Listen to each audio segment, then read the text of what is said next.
So how do you know about Japan and South Korea? The cultural exports of their countries, and watching Korean and Japanese TV dramas. We do learn about China and Japan when we were young at school. They're the neighboring countries. They have similar cultures, such as makeup or clothes, in fashion. There are differences in the way we think, and of course language. We share Confucianism and Buddhist cultures. When it comes to China, large scale comes to me. When it comes to Japan, delicacy comes to mind. For example, during the period of time in Japan, it had a strong economy. I am worried about Japan suffering economically and lacking resources. Undoubtedly, we've seen Chinese society react with a kind of culture shock to Japan and South Korea. But looking at news, I worry about China-Japan relations. I haven't been to China or Korea. Personally, I don't want to go. Why? Maybe because I've gotten the impression that we are not on good terms. So personally, I don't want to go. The three countries now have quite distinctive characteristics because they now have different political ideas and religious beliefs. A lot of youth are worried about their unclear future, the rising prices of housing in Seoul, lack of job opportunities. I met my friends based on the stereotypes of foreigners in Korea. I thought Chinese people would stand out on their opinion, and Japanese would be reluctant to express their idea. But they were not what I expected. They were both cooperative and active at both conferences and contests. So we made meaningful results. So we're still now good friends so far. Benoit, you're from Canada. Outlook sees most of the game. I wonder, what do you make of these impressions or perceptions, or sometimes misperceptions probably, for each other among the young people from the three nations? As the only non-Asian, but I've lived for a long time in Asia, and I live in Japan. I've also lived in Korea and in China. So I come to this conversation with, I think, an interesting perspective.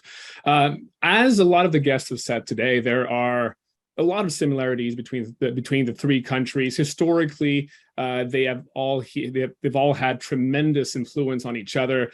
Japan borrowed tremendously from China around from the 6th to the 8th century. Then in the 20th century, conversely, China borrowed a lot from Japan culturally as well.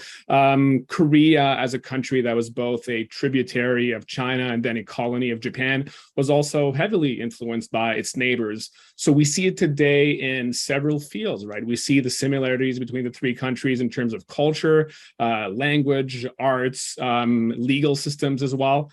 But there are also, on top of that, some very important differences. And I come to this conversation, obviously, with a different view because I am a political scientist. So I focused on political issues. And obviously, there are numerous political issues between the three countries. And there, again, the history of the three countries, and obviously I'm not going to go in details here, but the history of the three countries, for example, the century of humiliation in China, the history of Korea as a colony of Japan, the history of Japan as a defeated nation during World War II, all of this have influenced the way that these countries now see their place in this region and in the world. And it explains in large part the differences and the tensions that sometimes arise between the three countries. So I'm going to leave it there, but it's obviously a very interesting topic. I think a lot of our guests have focused on the similarities, but from my perspective, I see a lot of the differences. Well, Huyo, I think having or being different is no big problem. The real challenge is really how to take care of the differences or overcome the differences or treat each other as they are, and then forge some friendship and understanding. I think the age of the era of more integration and also the shared common objectives probably coming, because why I say that, because Asia is rising so fast, and China also, and of course Japan, South Korea are East Asian countries, and we have a lot of heritage and a lot of tradition.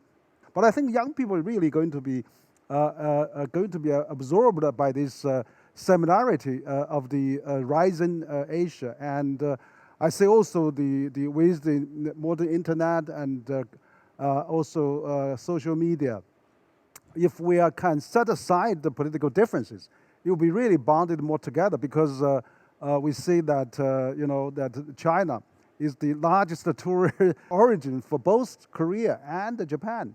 Over 10 million to Japan, maybe 5-6 million to South Korea. So I'm not really that worried because we have a great heritage. We have Confucius culture. We all use top 6. Yes. So we hope that we finally get absorbed by this great tradition. The history will tell.